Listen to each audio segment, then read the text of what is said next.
सातव्या मुलीची सातवी मुलगी या मालिकेच्या आजच्या भागात आपण पाहणार आहोत. अद्वैत आणि नेत्रा पोलिसांकडे जाण्यासाठी निघालेले असतात.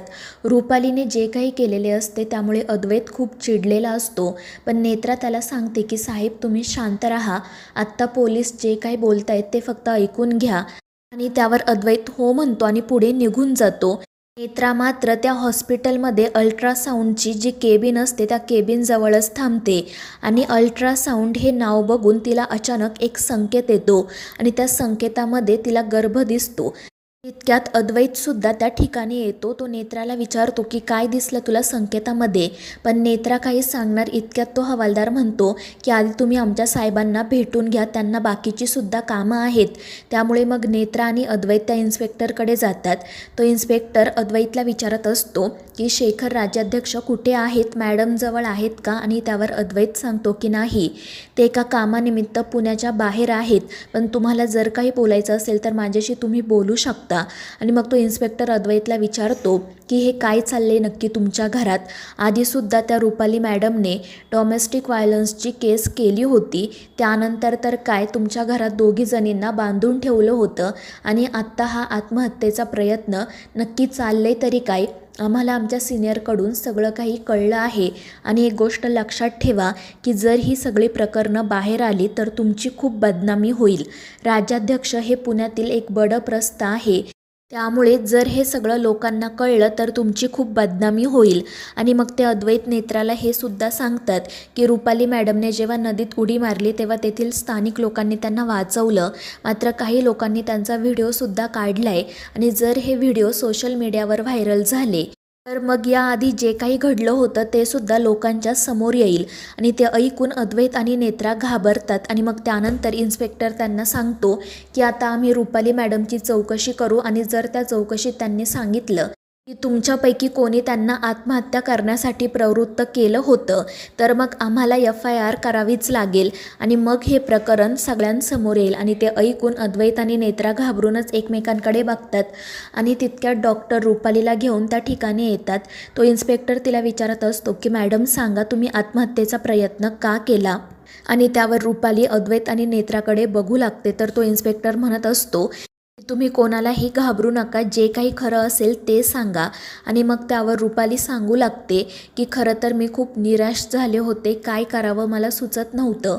असं वाटत होतं की सगळं काही संपून गेलं आहे आणि याच भावनेच्या भरात मी नदीत उडी मारली. मला कोणीही प्रवृत्त केलं नाही, उलट माझ्या घरी सोन्यासारखी माणसं आहेत, ती माझी खूप काळजी घेतात. जे काही घडलं त्यासाठी मी जबाबदार आहे. आणि मग रुपालीचं हे बोलणं ऐकून नेत्रा अद्वैत आश्चर्याने एकमेकांकडे बघतात. तर तो इन्स्पेक्टर म्हणतो की तुम्हाला कोणीही प्रवृत्त केलं नाही म्हटल्यावर मग केस होण्याचा सुद्धा प्रश्न येत नाही. आणि मग त्यानंतर तो रुपालीला काळजी घ्यायला सांगतो आणि त्यातून निघून जातो. तर डॉक्टरही रुपालीला म्हणतात की तुम्ही एकदा सायकॅट्रिस्टसोबत बोलून घ्या, तुम्हाला तुमच्या भावनांवर नियंत्रण ठेवण्याची गरज आहे. त्यावर रुपाली हो म्हणते आणि मग ती चेंज करण्यासाठी जाते. त्यानंतर मग नेत्रा आणि अद्वैत नाईलाजाने रुपाली सोबतच घरी जाण्यासाठी निघतात. रुपाली त्या दोघांना म्हणत असते की तुम्ही प्लीज माझ्यावर चिडू नका ना, मी जे काही केलं ते भावनेच्या भरात केलं, तुम्ही कोणीही माझ्याशी नीट बोलत नव्हता म्हणून मी असा निर्णय घेतला, माझी खरंच खूप मोठी चूक झाली, पण तुम्ही प्लीज एकदा माझ्याशी बोला. पण अद्वैत तर तिच्यावर खूप चिडलेला असतो, तो तिच्याकडे साधा बघतही नाही. त्यामुळे मग रुपाली नेत्राला समजवण्याचा प्रयत्न करते पण नेत्रा तिला हातही लावू देत नाही.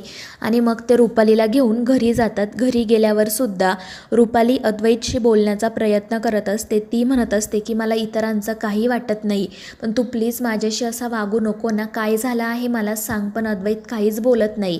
त्यामुळे रुपाली म्हणते की ठीक आहे, तुला आत्ता मला काही सांगायचं नाही आहे ना, मग नको सांगू, पण माझी खात्री आहे की तू नंतर मला नक्की सांगशील. आणि ती अद्वैतच्या चेहऱ्यावरून हातही फिरवते पण तो तिला दूर ढकलतो आणि नेत्राला घेऊन तेथून निघून जातो. रुपाली मात्र आजींच्या फोटोसमोर उभी राहून मोठमोठ्याने रडत असते. त्यानंतर अद्वैत आणि नेत्रा त्यांच्या खोलीत जातात. अद्वैत म्हणत असतो की नेत्रा अगं हे सगळं काय चाललंय, आपण स्वतः त्या विरोचकाला घरी घेऊन आलो आहोत. आणि त्यावर नेत्रा म्हणते की साहेब विरोचक खूप मोठा खेळ खेळत आहे, म्हणजे बघा ना आपण स्वतः त्याला घेऊन घरी आलोय आणि जर हे सगळं असंच सुरू राहिलं ना तर नंतर काय घडेल हे आपण नाही सांगू शकत. आणि नेत्राचं ते बोलणं ऐकून अद्वैतही काळजीत पडतो. नेमकं घरात काय सुरू आहे, ती रुपाली अशी का वागते हे अद्वैत आणि नेत्रा दोघांनाही कळत नसते. ते दोघेही खूप वैतागलेले असतात आणि मग त्यानंतर अद्वैत नेत्राला विचारतो की या सगळ्यामध्ये मी तुला त्या संकेताबद्दल विचारायचं विसरूनच गेलो. नेमका काय संकेत आला होता तुला? आणि मग नेत्रा अद्वैतला त्या संकेताबद्दल सांगते. त्यामुळे त्यालाही प्रश्न पडतो की आत्ता अशा क्षणाला असा संकेत का आला असेल. आणि मग ते दोघेजण त्या संकेताचा आणि रुपालीचा काही संबंध आहे का याचा विचार करत असतात. तितक्यात अद्वैतला शेखरचा कॉल येतो. अद्वैत त्याला विचारतो की बाबा तुम्हाला ती अस्थिकट्यार सापडली का?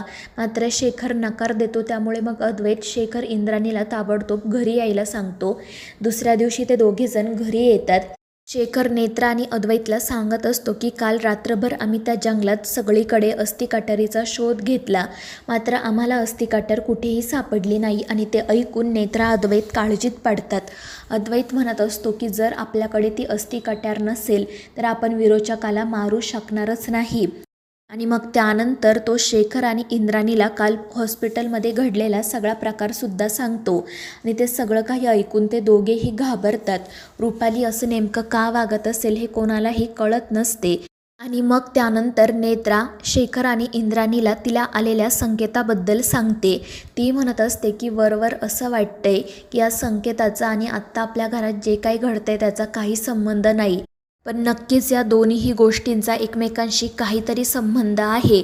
आणि मग त्यानंतर नेत्रा आणि इंद्राणी नेत्राला हा असा संकेत का आला असेल आणि त्याचा विरोचकाशी काही संबंध असेल का याचा शोध घ्यायचा ठरवतात. तर मित्रांनो, या मालिकेच्या पुढील भागांमध्ये आपण पाहणार आहोत नेत्राला समजतं की ती प्रेग्नेंट आहे आणि मग त्यानंतर ती अद्वैतला सांगते की संकेतामध्ये मला जे बाळ दिसलं होतं ते बाळ आपलं आहे. आणि ते ऐकून अद्वैतला खूप आनंद होतो. पण तितक्यात रुपाली त्या ठिकाणी येते. तर मित्रांनो, या मालिकेच्या पुढील भागांच्या अपडेट्ससाठी आपल्या चॅनेलला सबस्क्राईब करा.